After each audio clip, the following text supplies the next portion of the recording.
Di bagian pertama kita sudah membahas tentang stop words, kita membahas tentang slang dan singkatan, juga beberapa operasi dasar di teks. Nah, di bagian kedua ini kita akan melanjutkan pembahasan kita.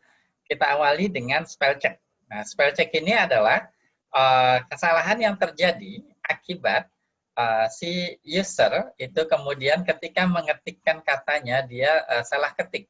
Salah ketik. Jadi kita akan membahas model sederhana dalam melakukan spell check. Tentu saja nanti spell check ini sangat dalam, banyak metodenya, dari yang sederhana sampai tinggi, tapi karena ini lesson pendahuluan, kita pakai yang model paling sederhana.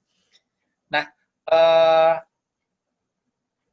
sebenarnya ini terjadi karena di big data, kalau kita ingat kemudian lesson di awal, DSBD 01, sudah kita bahas bahwa ciri khas dari big data di situ adalah user generated content. Jadi user yang kemudian mengenerate konten dan teknologi database-nya di DSBD 04 sudah dibahas, DSBD 05 mohon maaf, sudah dibahas bahwa database-nya itu schemaless dan dia sangat fleksibel dalam menyimpan datanya sehingga kemudian main simpen-simpen aja data dari user walaupun si user ini kemudian dalam mengentry datanya itu biasanya ya terserah dia. Jadi kayak misalnya tadi ada slang, ada singkatan, dan lain sebagainya.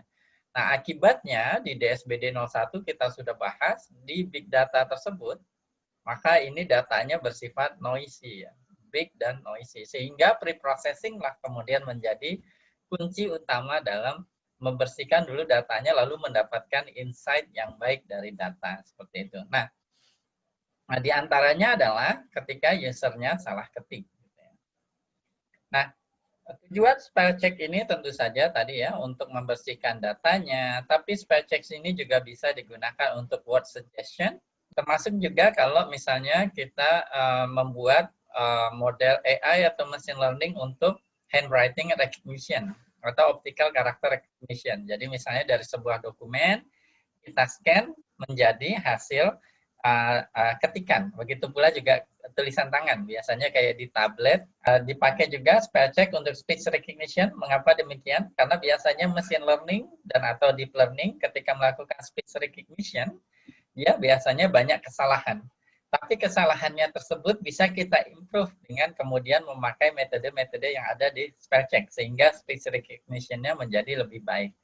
Termasuk juga machine translation. Jadi kalau ketika mentranslate, hasil translate-nya terus nggak make sense gitu, nah kemudian bisa spell check, bisa dilakukan spell check untuk kemudian memperbaiki hasil machine translation-nya. Jadi seperti. Nah, mari kita mulai ya. Untuk melakukan ini, kita mulai dari modul yang dipakai dulu sebelum kita membahas model sederhananya, nanti dengan teori probabilitas. Nah, untuk yang bahasa Inggris, itu sudah ada modulnya. Contohnya di TextBlock kita bisa gunakan. TextBlock adalah modul yang sebenarnya engine-nya, core-nya adalah NLTK. Cuma dia menggunakan interface yang lebih mudah untuk digunakan. Saudara seperti itu. Nah, di sini kita di dalam modul TextBlock ada fungsi namanya Word. Nah, dalam Word ini kemudian kita bisa lakukan untuk keperluan spell check. Sebagai contoh misalnya industri, kemudian oh dia tahu bahwa industri ini maksudnya adalah industri dalam Y. Dan ini dia probabilitasnya 1, yakin bahwa ini salah ketik industri ini sebenarnya adalah industri dengan huruf Y. Tapi sayangnya ini hanya bahasa Inggris, sedangkan untuk bahasa Indonesia dia tidak bisa. Jadi contohnya misalnya kalau saya word jangan, lalu di sini saya salah ketik atau alay, misalnya kalau netizen biasanya seperti ini, A diganti dengan 4 gitu ya. Kalau kita lakukan spell check, maka kemudian dia tidak tahu.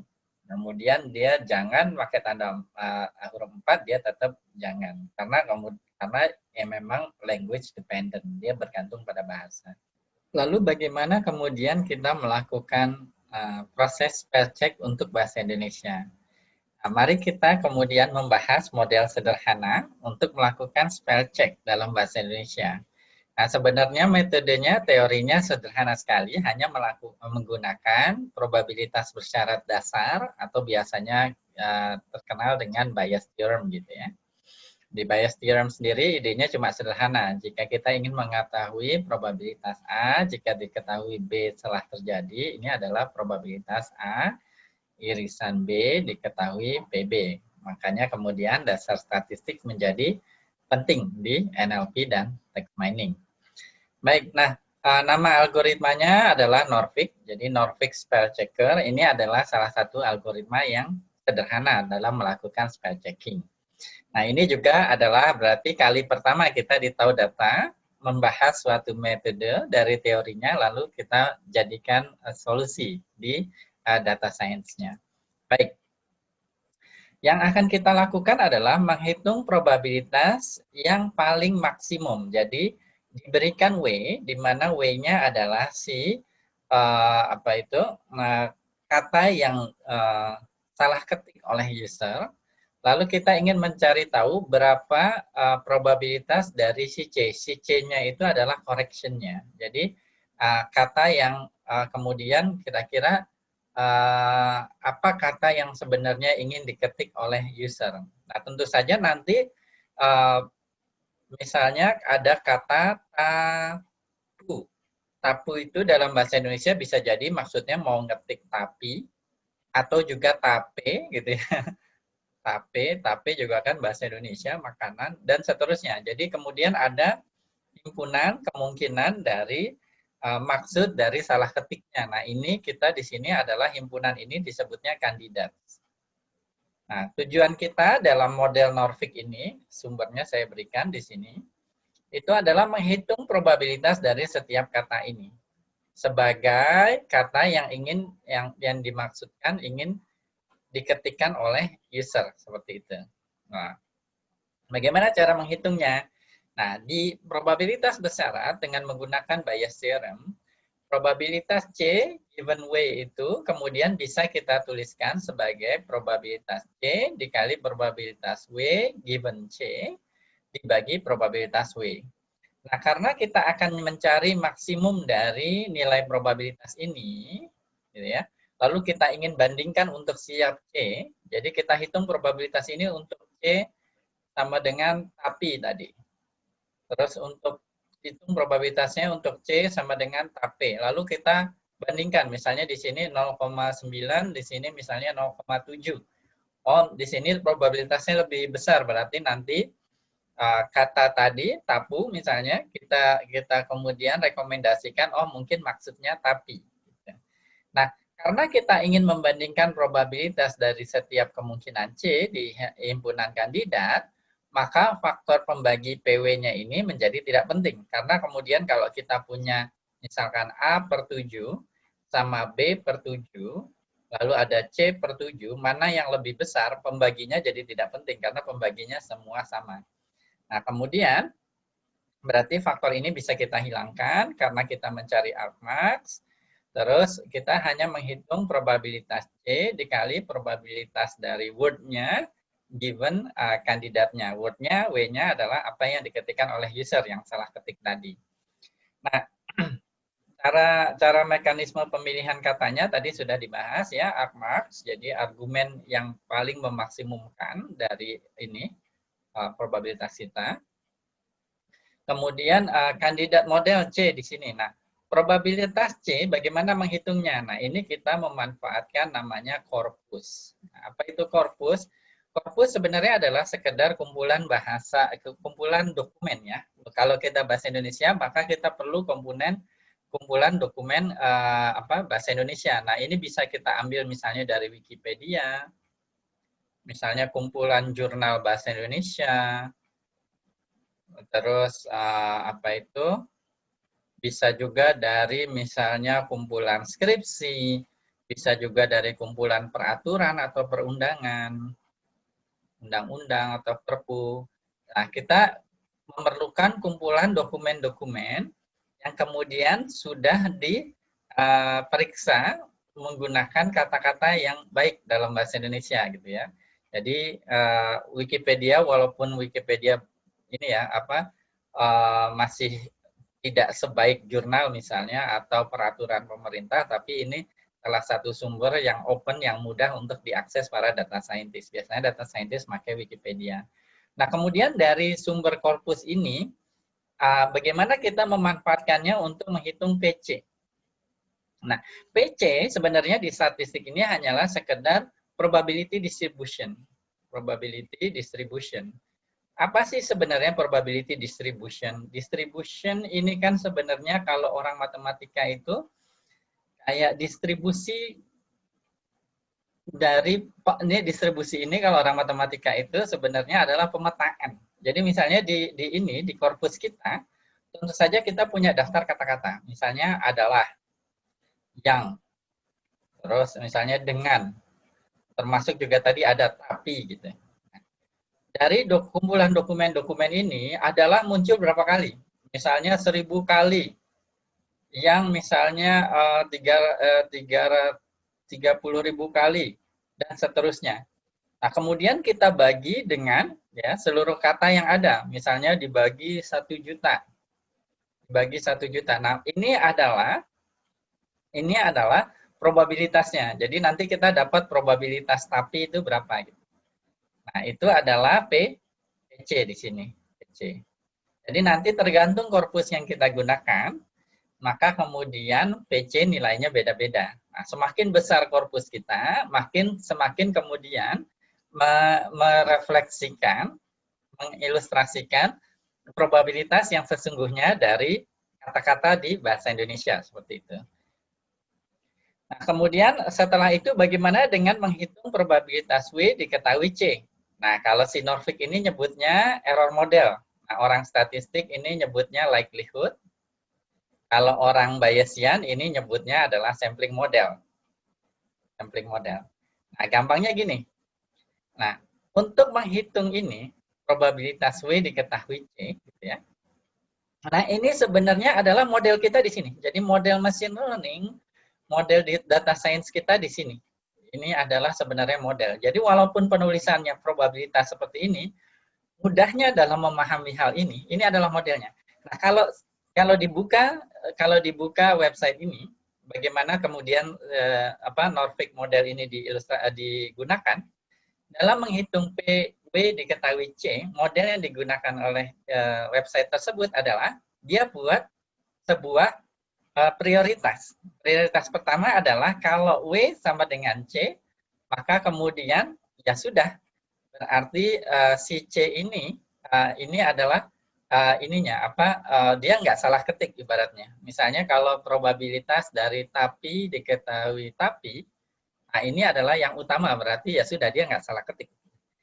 Yang kedua adalah kalau kemudian dia kesalahannya satu kata. Jadi misalnya bisa juga tapu itu sebenarnya maksudnya topi misalnya, atau bisa juga misalnya terapi misalnya, ya kan bisa juga. Tapi perbedaan hurufnya lebih dari satu antara tapu sama terapi.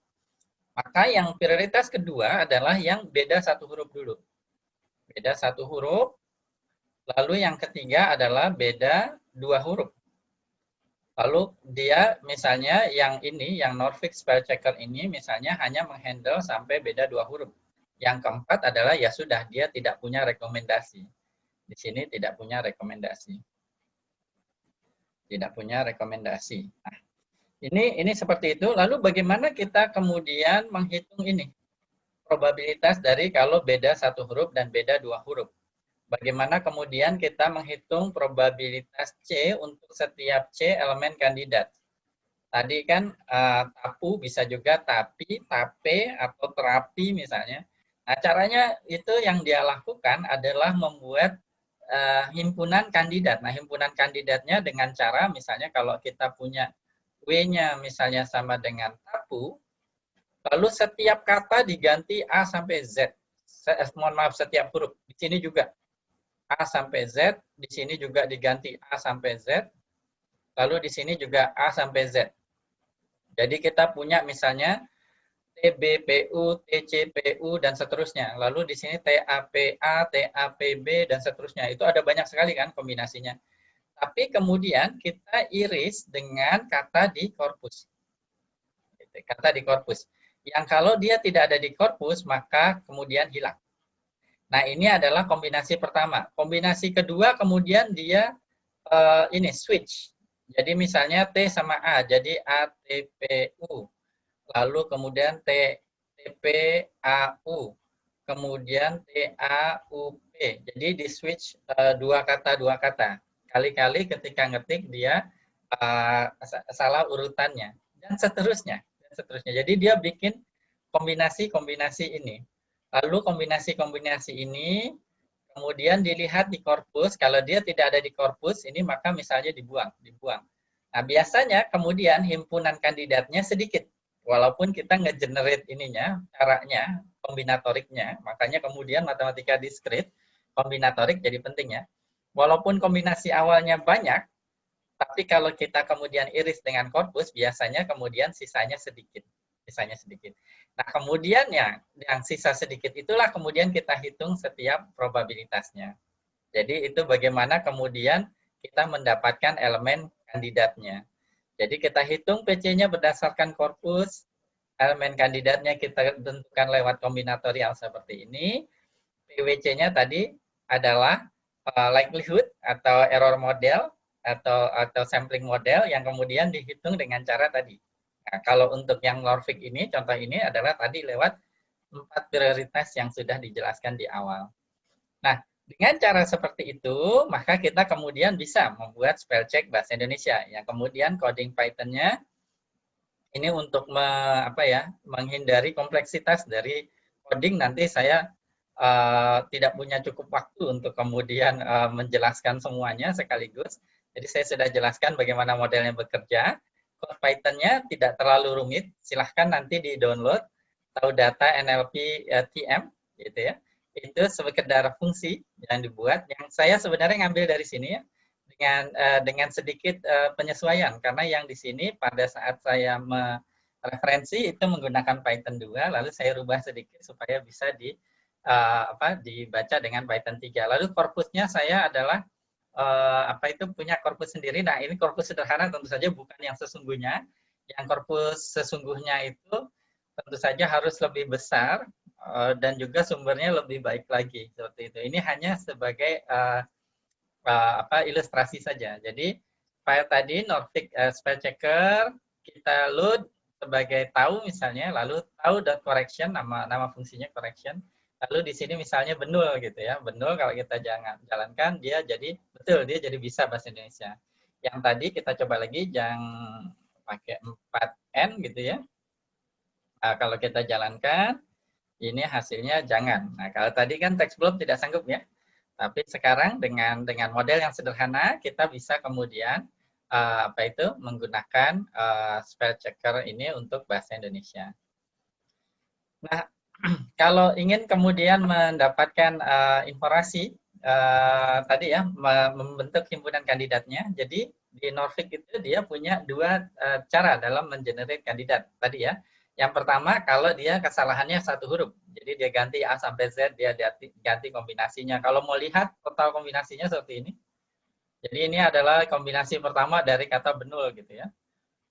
Dia tambahin satu kata, dia ganti dia tambahin satu huruf, dia ganti urutan satu huruf, dia ganti satu huruf tertentu dengan huruf lain A sampai Z dan seterusnya. Nah, ini supaya lebih jelas. Nah, kalau di Jupyter Notebook seperti ini biasanya dia ke bawah. Kalau mau ke samping kita tambahkan perintah print seperti biasa. Maka dia ke samping. Nah, ini adalah kombinasi semuanya dari yang himpunan kandidat kalau terjadi kesalahan hanya satu huruf. Nah, tapi jangan overwhelm dengan total kombinasi yang banyak ini, karena kalau kita melakukan irisan terhadap korpus kita, maka ini nanti jadi terfilter jadi sedikit sekali. Nah, makanya tadi penting di bagian pertama dari lesson ini kita belajar tentang support filtering. Nah, kita pakai konsep yang sama. Nah, himpunan dari korpus tadi kita set jadi himpunan, lalu ngecek dari setiap ini, kata ini apakah ada di korpus kita atau tidak, itu sangat cepat sekali di Python. Gitu. Jadi bisa handle sampai puluhan ribu atau bahkan ratusan ribu masih real time seperti itu. Jadi sangat cepat sekali. Nah, yang berikutnya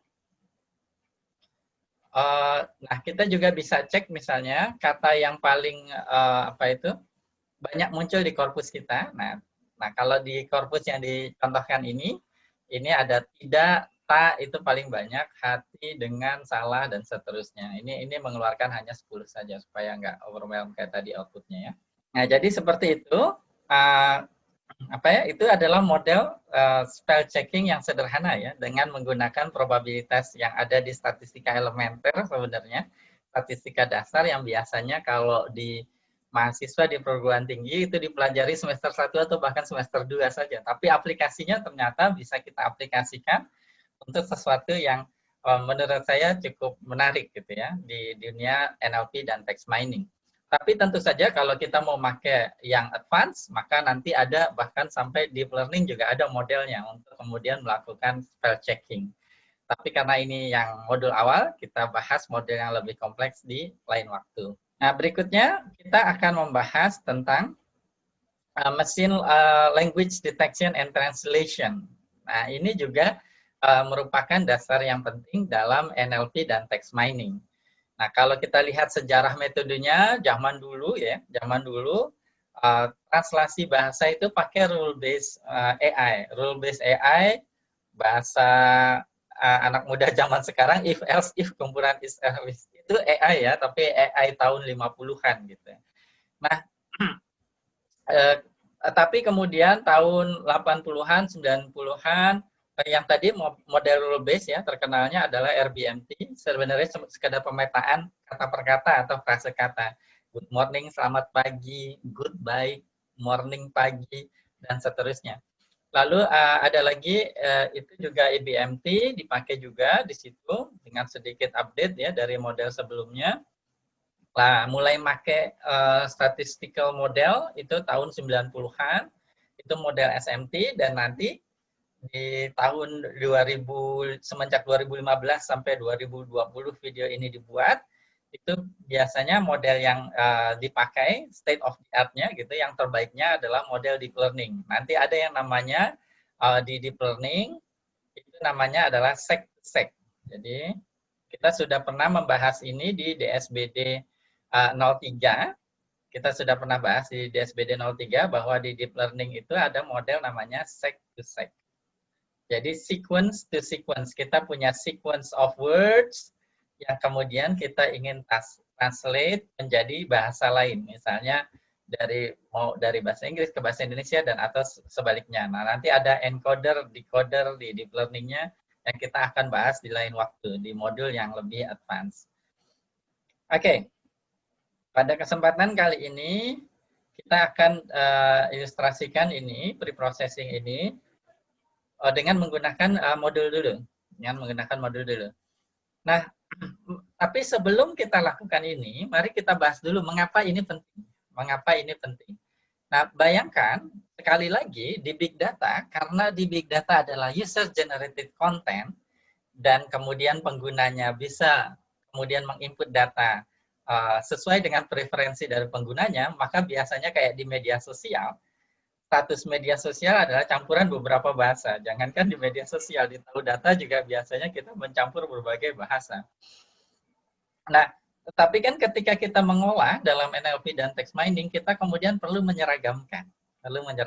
Maka language detection dan machine translation ini menjadi penting.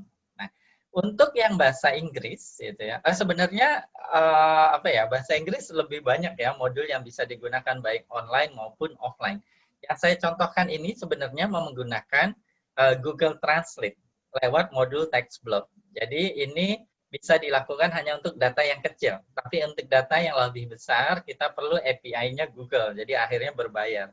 Tapi untuk akademis, di dunia akademis, untuk belajar data yang kecil biasanya ini masih bisa digunakan. Baik, perintahnya adalah kemudian from text block, import text block. Hati-hati huruf besar, huruf kecilnya di sini berpengaruh. Lalu saya misalnya punya dua contoh di sini. Yang pertama, yang T adalah bahasa Indonesia ya, jelas ya. Aku ingin mengerti NLP dalam bahasa Inggris. Yang kedua adalah, saya contohkan di sini adalah bahasa Jawa ya. Cari ini bahasa Jawa gitu. Nah, Google support bahasa Jawa. Jadi Google support kalau nggak salah lebih dari 100 bahasa dan diantaranya adalah bahasa Jawa. Nah, kalau ini kita jalankan, dia mengenal bahwa yang T, text block dari T, detect language, hasilnya adalah ID, Indonesia, bahasa Indonesia. Yang kedua, yang U adalah bahasa Jawa, JW, gitu ya, kodenya. Nah, ini kalau kita menggunakan modul text block seperti itu ya. Nah, tidak hanya itu, nah, Google Translate yang bisa diakses dari modul ini juga termasuk translasi. Misalnya, di situ saya contohkan ada T, ada string, aku ingin mengerti NLP dalam bahasa Inggris, lalu I love you misalnya. Terus kita contohkan yang pertama kita translate ke bahasa Inggris, terus yang kedua adalah ARSA itu Arab, Saudi Arabia, terus JA itu bahasa Jepang. Nah, ini kalau kita jalankan, maka kemudian status tersebut berubah jadi bahasa Inggris, bahasa Arab, atau bahasa Jepang. Ini biasanya anak-anak muda, netizen melakukan hal ini untuk kemudian buat status yang seolah-olah dia mengerti berbagai bahasa, padahal pakai Google Translate. Ya, walaupun tentu saja mesin translation tidak sebaik misalnya translation by expert gitu ya. Tapi untuk yang frase-frase atau kalimat-kalimat dasar gitu, itu biasanya translasinya cukup baik. Terutama misalnya saya perlu menyampaikan bahwa di text mining biasanya kita utamanya kita concern dengan kata benda, noun, yang sehingga translasi otomatis biasanya cukup baik untuk digunakan di text mining seperti itu. Nah, secara spesifik kita juga kemudian bisa secara eksplisit ingin mengatakan bahwa kita ingin merubah dari suatu bahasa ke bahasa lain. Jadi contohnya di sini, kalau tadi kan otomatis ya, dia deteksi bahasanya, terserah mau ditulis dalam bahasa apapun, lalu nanti dirubah, ditranslate ke bahasa yang lain. Tapi kemudian kalau misalnya di text mining kita ingin misalnya mengolah dalam bahasa Indonesia atau mengolah dalam bahasa Inggris, maka kita juga kemudian bisa melakukan hal ini. Jadi dari bahasa apa ke bahasa apa. Misalnya di sini dari bahasa Indonesia ke bahasa Inggris. I just wanted to say I'm hungry bro, gitu ya. Nah, seberapa baik kalau kita melakukan text mining dengan mesin translation? Ternyata ada paper ilmiahnya dan ternyata akurasinya cukup baik. Jadi di atas 75% dengan mesin translation ini. Itu saja penelitiannya sudah agak lama, beberapa tahun yang lalu. Saya yakin dengan mesin translation yang model lebih terkini, maka akurasinya akan lebih baik lagi. Seperti itu. Baik, kita lanjutkan. Nah, kemudian kita akan bahas tentang regular expression. Nah, regular expression ini sebenarnya adalah fungsi lain dari pengolahan atau preprocessing data teks dengan cara mencari pola di teks. Jadi kita mencoba mencari pola di teks, kemudian melakukan sesuatu terhadap pola yang ditemukan tersebut. Contohnya apa? Nah, kalau regular expression sendiri, kalau kita bahas secara penuh, biasanya kalau di perguruan tinggi ini satu mata kuliah sendiri. Jadi kalau di pemrograman ini adalah sesuatu yang cukup dalam dan kompleks. Tapi sebenarnya bagi orang NLP dan text mining hanya ada beberapa pattern tertentu yang perlu dimengerti. Di antaranya adalah misalnya mengekstrak atau menghilangkan, mau ngambil atau mau menghapus misalnya email-email, mau ngambil atau mau menghilangkan nomor-nomor telepon, mengambil atau menghilangkan alamat-alamat website atau URL. Nah, ini sering digunakan untuk web scraping misalnya, biasanya seperti itu. Lalu untuk membersihkan data juga di media sosial. Kenapa? Karena di media sosial seringnya statusnya itu memuat share berita misalnya, nge-share suatu link tertentu. Tapi kan biasanya link tersebut itu tidak memiliki makna tata bahasa. Karena linknya bisa jadi dari link bit.ly atau misalnya linknya punya variabel di URL-nya dan lain sebagainya. Ada juga yang akan kita bahas berikutnya, regular expression untuk kemudian hanya mendapatkan ini aja, alfabet aja, huruf-huruf dan angka aja. Nanti simbol segala macam tolong dibuang kayak gitu. atau kita mencari, dan terakhir gimana mengolah hashtag dengan regular expression. Mari kita bahas satu persatu. Nah, yang pertama, regular expression untuk email pattern. Pertama-tama kita import dulu modulnya, modulnya adalah Re di Python, regular expression. Kemudian kita buat pola dari emailnya. Jadi di sini akan dijelaskan nanti, ini adalah si regular expression-nya. Regular expression untuk mendapatkan email. Nah, ini sebenarnya juga untuk tahap dasar sampai menengah, bagi data scientist yang bergerak di bidang NLP dan text mining, ya sebaiknya tahu tapi tidak perlu dihafalkan juga ya, kecuali untuk kasus-kasus khusus.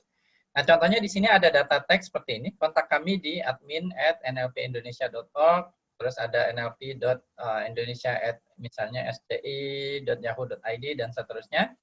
Maka kita kemudian bisa menggunakan email pattern ini. Misalnya regular expression sub ini maksudnya replace ya. Terus email pattern-nya kalau ketemu gitu ya, ketemu email tolong di replace jadi spasi. Gimana di data teks ini? Di data teks. Bisa juga kita kemudian mengekstrak, mengambil seluruh email. Maka kalau kita mau seperti itu, perintahnya jadi find all email pattern ini. Jadi kalau ketemu pattern yang berupa email, diambil dong dari data teks. Nah, contohnya di sini, kalau kita jalankan, yang print pertama akan menghasilkan data teks ini, tapi kemudian emailnya sudah hilang semua. Karena tadi kita udah replace email pattern menjadi spasi seperti ini. Yang kedua, print kedua di sini, find all, kemudian kita ambil emailnya doang. Jadi email yang ditemukan di sini adalah share email di sini adalah ini. Nah, ini biasanya dipakai oleh orang-orang marketing nih. Orang marketing, makanya jangan nulis email sembarangan di status media sosial, di website, karena biasanya ada orang yang kemudian men-scrape email-email ini, dikumpulkan, lalu datanya dijual.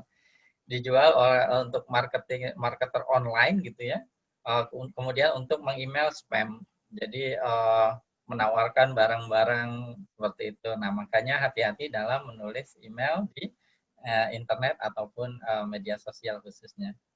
Oke, mari kita bahas sedikit tentang tadi ya, pola email gitu ya, pola email itu maksudnya apa sih? Ada kurung siku, terus ada /w dan lain sebagainya. Kita bahas sedikit, tapi seperti yang disampaikan sebelumnya, regular expression ini cukup dalam, cukup kompleks, sehingga butuh waktu lebih lama gitu. Kita butuh bahkan beberapa lesson hanya membahas regular expression. Tapi untuk level dasar dan menengah, kita hanya perlu mengerti dasar-dasarnya. Baik, kita bahas. Pertama, kurung siku ini. Jadi kalau yang ini, yang slash ini hanya sekedar batasannya saja. Kurung siku ini menyatakan bahwa, oke, tolong dong cocokkan sembarang pola yang didefinisikan di antara kurung siku ini. Ya, jadi ini kurung sikunya ini adalah menyatakan satu entitas pola, gitu ya, satu entitas pola. Lalu ini ada backslash w ya, backslash w. Nah, w di sini w di sini menyatakan a sampai z, baik huruf besar maupun huruf kecil dan angka 0 sampai 9. Jadi kalau ada huruf atau angka masuk nih, atau sebutannya alfanumerik.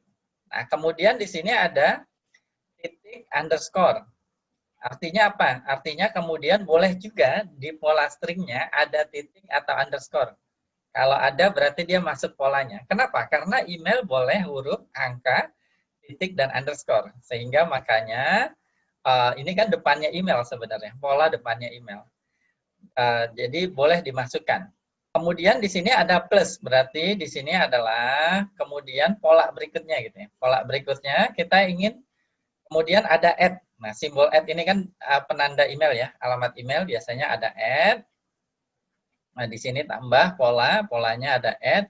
Terus habis itu setelah add kan misalnya me add misalnya google.com.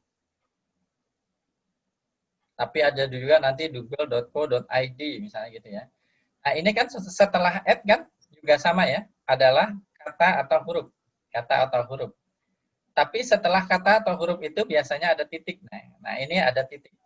ada titik. Nah, setelah titik biasanya ini kan .com, .co.id, lalu .ac.id, .edu gitu. Itu adalah huruf gitu ya, huruf besar atau huruf kecil yang panjangnya 2 sampai 4 kayak gitu. 2 sampai 4. Ini contohnya seperti itu ya.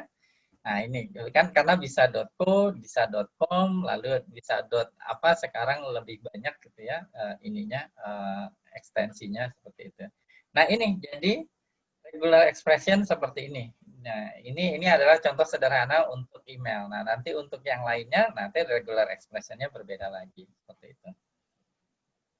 Nah, ini contoh lain regular expression untuk mendapatkan nomor telepon. Jadi D itu menyatakan digit angka, misalnya nomor telepon kalau di internet, di status media sosial itu cara penulisannya beda-beda ya. Ada yang seperti ini, kode wilayah lalu nomor telepon, ada yang pakai dipisahkan oleh minus seperti ini, ada yang dipisahkan oleh spasi, ada yang polanya 334 nulisnya, ada yang kemudian nomor telepon seperti ini, ada yang pakai plus 62 seperti ini. Jadi nah ini ya, jadi ada macam-macam ya. Nah, regular expression-nya adalah ini. Gitu. Jadi ini adalah semua kemungkinan penulisan nomor telepon yang seperti ini. Nah, ini kalau kita jalankan, kemudian seperti biasa kayak tadi ya, kita bisa substitusi nomor teleponnya dengan sesuatu yang lain. Misalnya di sini di masking pakai tanda bintang, atau kita mengambil nomor teleponnya. Nah, ini lagi-lagi marketing nih, spamming biasanya. Makanya juga hati-hati dengan menuliskan nomor telepon di website atau status media sosial. Itulah mengapa kadang-kadang kita menemukan SMS tiba-tiba masuk iklan banyak sekali gitu ya, termasuk apa ya yang nggak bagus gitu ya, judi online, penipuan dan lain sebagainya. Kadang-kadang kita tidak menuliskannya, tapi misalnya mahasiswa kita tulis nomor telepon kita di status atau di website gitu ya, atau di komentar, makanya itu jangan dilakukan. Nah, oleh karena itu penting nih mahasiswa nih jangan sembarangan nulis email atau nomor telepon dosennya di internet atau di media sosial gitu ya. Seperti itu. Baik. Kita lanjutkan. Jadi ini adalah regular expression untuk nomor telepon. Nah, ini tidak perlu dihafal sekali lagi bagi mereka yang hardcore data scientist, kemudian ingin nulis sendiri regular expression-nya selalu, jarang-jarang orang yang seperti ini, ya silahkan saja. Tapi bagi data scientist kebanyakan biasanya dia punya kamus saja dari pola-pola yang biasanya muncul di data seperti itu. Nah, ada juga misalnya yang tadi pola banyak itu masih belum mencakup misalnya kalau penulisan nomor teleponnya seperti ini. Maka kemudian kita bisa rubah polanya gitu ya. Sebagai angka antara 8 sampai 14 kita anggap itu sebagai nomor telepon. Nah, maka kemudian kita bisa dapatkan nomor telepon yang mau di replace atau di ekstrak seperti itu. Oke, berikutnya lagi adalah adalah ini yang cukup sering ya, cukup sering terutama untuk mengolah data media sosial adalah regular expression untuk alamat website. Jadi karena seperti yang disampaikan tadi, status media sosial seringnya men-share suatu link atau tautan tertentu. Nah, regular expression-nya seperti ini ya tentu saja dimulai dengan HTTP, tapi bisa juga HTTPS. Jadi kalau mau seperti itu atau nah regular expression-nya seperti ini. Setelah itu titik 2 lalu garis miring 2 kali gitu ya. Apa itu? Dan seterusnya di sini adalah pola dari website yang sebenarnya mirip-mirip ya kayak email tadi ada titik terus habis itu kemudian kalau website itu kan bisa titik info, titik ID, titik com, titik co, titik ID, dan lain sebagainya. Jadi kombinasi itu kemudian dijawantahkan di sini dalam regular expression seperti ini.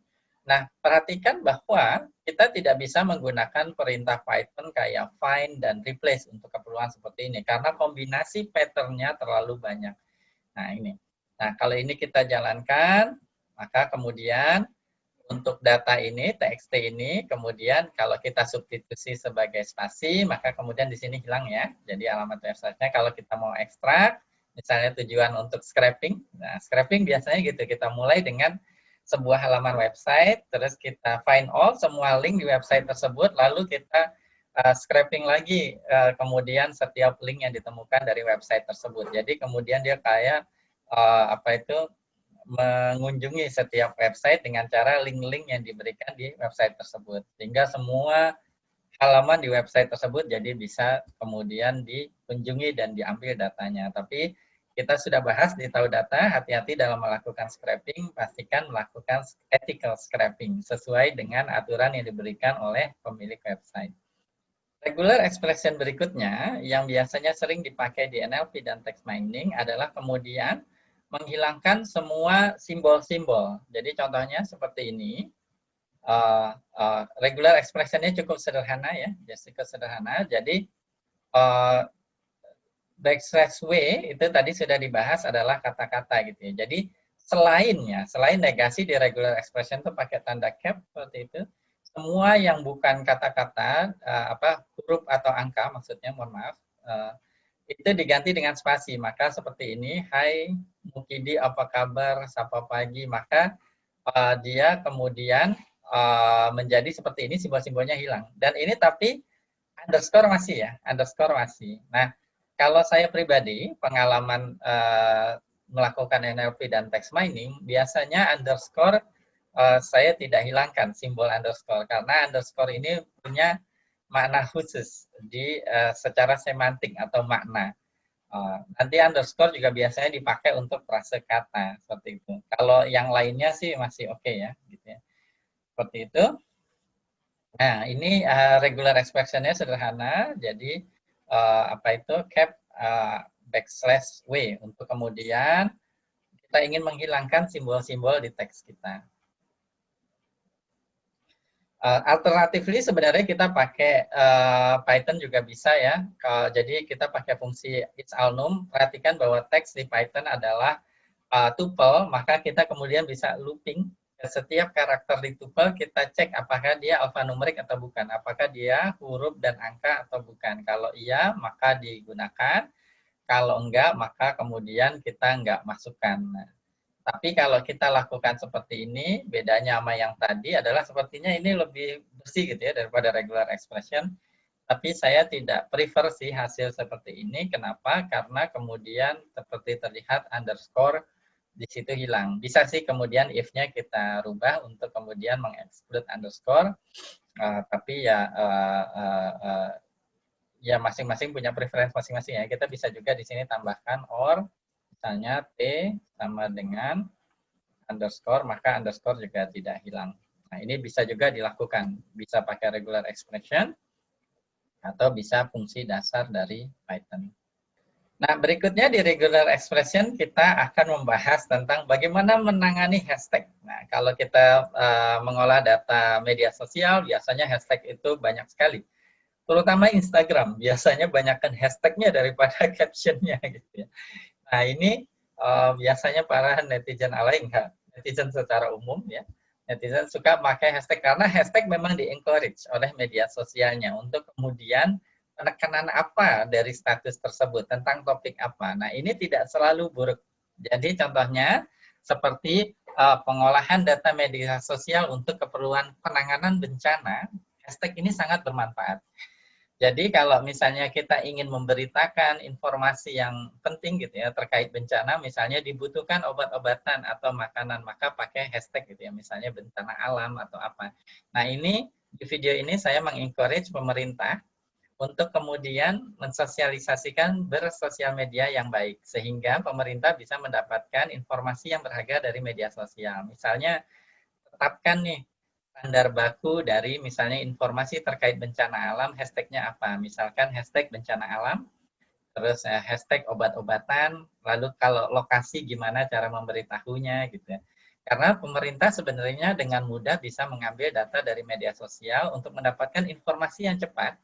Kalau terjadi bencana, kemudian lokasinya di mana, lalu bantuan apa yang dibutuhkan di lokasi tersebut. Ini bukan hal sederhana, karena kemudian banyak ya, baik kementerian maupun lembaga, swasta, dan pemerintah ingin memberikan bantuan, tapi seringnya bantuannya serupa. Gitu. Jadi semua ngasih selimut semua, makanan semua. Padahal kemudian mereka butuh variasi, misalnya obat-obatan atau tenda. Gitu ya. Nah, sebenarnya solusi dari permasalahan ini bisa lewat media sosial, di mana kemudian masyarakat yang terkena dampak atau misalnya relawan yang ada di daerah bencana alam tinggal kemudian membuat status media sosial aja. Nah, pemerintah kemudian menggunakan big data untuk mengambil informasi tersebut dan mendapatkan informasi sebenarnya informasi apa, mohon maaf, bantuan apa yang dibutuhkan oleh masyarakat. Oke, baik, kita kemudian bahas ya bagaimana mengolah data hashtag ini. Nah, contohnya di sini misalnya ada contoh tweetnya, saya mengada-ada aja, misalnya, oh IoT, andai saja ia tahu apa yang aku rasa, ini Alayers tweet, gitu ya. Nah, ini contoh aja, tapi media sosial seperti ini, ya namanya juga user generated content, terserah netizen gitu ya, maha benar netizen dengan segala status alaynya. Nah, ini, nah caranya, pertama, untuk regular expression-nya, jadi tidak bisa dalam satu tahap, di sini dibagi jadi 2 tahap. Pertama kita tangkap dulu semua hashtag-nya. Jadi kita ambil polanya, tentu saja ada yang tanda tagar hashtag-nya, lalu diikuti dengan alfanumerik. Jadi alfabet atau angka. Nah, kita find all seperti itu ya, find all. Terus kemudian setelah kita find all, terus untuk setiap hashtag yang didapat gitu, kita pisahkan teksnya. Nah, kita pisahkan berdasarkan apa? Nah, berdasarkan huruf kecil dan huruf besar gitu. Jadi kayak tadi kan misalnya hashtag ada apa gitu. Makanya nulis hashtag juga dia ada kemudian huruf besar huruf kecilnya kalau ingin hashtagnya itu mudah di capture gitu dan dianalisa. Nah, perhatikan bahwa analisa hashtag gitu ya bisa dilakukan dengan 2 cara. Yang satu dengan frekuensi, yang satu dengan konten, yang lainnya dengan konten analisis. Kalau dengan frekuensi, maka kita cukup capture berapa hashtag yang muncul, lalu hitung. Nah, itu adalah analisis hashtag yang paling sederhana, based on frekuensi. Tapi analisa hashtag juga bisa dilakukan dengan cara kemudian kita pisahkan kata-kata di dalam hashtagnya, lalu kita analisa ada informasi atau konten apa di sana gitu ya. Nah, ini contoh berikutnya adalah kalau kita ingin tahu kontennya gitu ya. Jadi kita pisahkan berdasarkan huruf kecil, huruf besarnya di setiap hashtag yang tadi sudah kita deteksi. Nah, dengan regular expression sederhana ini kemudian kita terapkan pada status media sosial ini, kita bisa mendapatkan kumpulan hashtag-hashtagnya. Jadi misalnya seperti ini, andai saja ia tahu, dan seterusnya. Perhatikan bahwa kita hanya mendapatkan yang benar-benar ada hashtagnya. Di sini IoT walaupun huruf besar dan huruf kecil bergantian, dia tidak masuk di sini ya. Setelah kita mendapatkan hashtag tadi, maka kemudian regular expression berikutnya adalah kita manfaatkan di hashtag biasanya tadi huruf besar dan huruf kecil. Nah, regular expression untuk mendeteksi adanya huruf besar dan huruf kecil itu seperti ini, pattern-nya, hashtag dari regular expression-nya. Jadi kita get hashtag dulu, terus ini regular expression untuk pisah teks berdasarkan huruf besar dan huruf kecil. Jadi kita find all pisah teks dari teks yang ada di hashtag-hashtag. Maka kemudian andai saja ia tahu apa yang aku rasa, Alayers tweet itu kemudian sudah terpisah ke komponen kata-kata pembentuknya seperti itu. Nah, kalau sudah, maka ya sudah, kita kemudian bisa join lagi. Kalau kita satukan tadi seluruh sintaks-sintaks tadi, maka kemudian teks ini yang awalnya ada hashtag seperti ini kemudian bisa berubah menjadi yang lebih sedikit tidak alay dibandingkan sebelumnya, walaupun masih alay juga gitu ya. Nah, ini jadi seperti ini, kemudian hashtagnya sudah dirubah seperti ini. Tapi sekali lagi saya ingatkan bahwa hashtag analisis tidak selalu seperti ini. Ini kalau kita mau konsen ke konten dari hashtagnya. Tapi hashtag analisis yang sederhana ya udah kita hitung frekuensi dari berapa hashtag yang digunakan. Lalu nanti mungkin melakukan clustering dari hashtag. Lalu saya juga pengalaman mengolah data hashtag, kemudian kita cari keterhubungan antar hashtag dan lain sebagainya. Nah, itu jadi tergantung kemudian kebutuhannya, baik di penelitian maupun di dunia praktisi profesional, kebutuhannya dalam pengolahan hashtag ini seperti apa. Bisa juga kemudian Biasanya di media sosial itu ada yang kata-kata teks yang terdiri dari huruf dan angka. Lalu kita ingin misalnya memisahkan, maka kita bisa melakukan hal ini. Jadi pakai regular expression juga. Kemudian bisa memisahkan antara, kalau tadi kan huruf besar, huruf kecil ya. Nah, kita bisa juga memisahkannya itu antara huruf dan angka. Maka kita cukup seperti ini, pisahkan berdasarkan digit gitu ya, angka. Maka kemudian bisa terpisah. Nah, ini tentu saja kembali lagi tergantung kebutuhannya seperti apa. Hal penting lain lagi dalam preprocessing data teks adalah mengerti tentang encoding decoding. Jadi sebuah data teks disimpan di komputer itu biasanya menggunakan format tertentu atau kita biasanya menyebutnya encoding decoding. Nah, ini pembahasannya agak dalam, jadi saya sudah membuat tulisan khusus untuk memahami encoding dan decoding. Nah, karena kalau dibahas juga di video ini, nanti videonya makin panjang lagi. Jadi silahkan saja baca di sini di Tahu Data, linknya sudah saya berikan. Ini penting sekali. Jadi penting sekali bagi data scientist yang mengolah data teks untuk memahami encoding dan decoding. Karena teks itu kan macam-macam ya. Ada huruf Arab, ada huruf Arab, ada Jepang, ada Korea. Nah, itu beda-beda dan cara penyimpanannya dari binari ke dalam hurufnya tersebut kan beda-beda. Yang umum sih biasanya ASCII ya dan UTF. Tapi di dunia bahasa ini banyak macam-macam ya, termasuk Jerman misalnya ada yang titiknya di atasnya dan lain sebagainya. Itu tentu saja nanti cara pengolahannya agak sedikit berbeda dibandingkan dengan misalnya bahasa Indonesia dan bahasa Inggris yang hanya menggunakan alfabet A sampai Z. Nah, seperti itu. Silahkan dibaca dan dipelajari, dan jika ada diskusi, pertanyaan, silahkan kemudian diajukan pertanyaannya di forum di Tahu Data. Nah, ada modul yang membantu kita menangani encoding decoding ini. Nah, kemudian kan kalau di media sosial seperti ini ya, biasanya netizen terutama anak ABG itu suka pakai huruf yang ada yang kebalik-balik, ada huruf yang kayak begini. Nah, ini bikin error. Jadi metode-metode yang sudah kita bahas nih sebelumnya begitu banyak, itu bisa jadi kacau gara-gara si netizen menggunakan font yang tidak standar seperti ini. Nah, ini ada sebuah modul yang sangat membantu. Ini luar biasa sekali amal ibadahnya si pembuat modul ini untuk mengurangi pusingnya data scientist mengolah data teks. Jadi lewat modul ini kemudian kita cukup memanggil saja unit decode lalu data teksnya. Ini kita misalkan dirubah dalam huruf kecil. Maka kemudian dia dicari padanannya di ASCII yang terdekat. Jadi kemudian bisa dapatkan seperti ini. Dear God, please help me. Alhamdulillahnya kemudian ada modul ini yang memudahkan kita untuk menangani data-data dari para netizen tadi. Netizen terutama para ABG yang senang sekali pakai begini. Sering juga ada yang hurufnya terbalik-balik, itu yang bikin pusing lah. Beda generasi mungkin ya. Nah, itu ini modul unit decode bisa digunakan untuk preprocessing text data. Kan? Nah, termasuk juga kalau kita scraping data website, sering kita mendapatkan simbol-simbol HTML. Jadi simbol-simbol HTML seperti ini, terus ini ya. Nah, ini simbol-simbol ini bagaimana kemudian simbol-simbol itu diinterpretasikan ke non-HTML-nya, itu ada modul HTML, kita pakai fungsi namanya unescape. Dengan fungsi unescape tersebut, lalu ini kode-kode khusus HTML-nya ini kemudian bisa dirubah ke bentuk yang standar seperti itu, misalnya kurang dari seperti itu, terus tanda dan tanda copyright dan lain sebagainya. Oke, baik, kita sudah sampai di penghujung lesson pertama kita di bagian kedua dari video ini.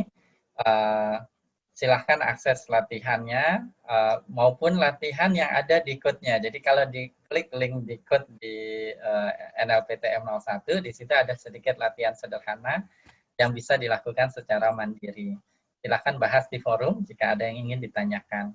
Lesson kedua nanti kita akan lanjutkan dengan NLP. Jadi kalau lesson pertama ini lebih fokus ke text preprocessing, nah nanti lesson kedua kita akan lebih fokus ke dasar-dasar natural language processing. Sampai jumpa di lesson selanjutnya.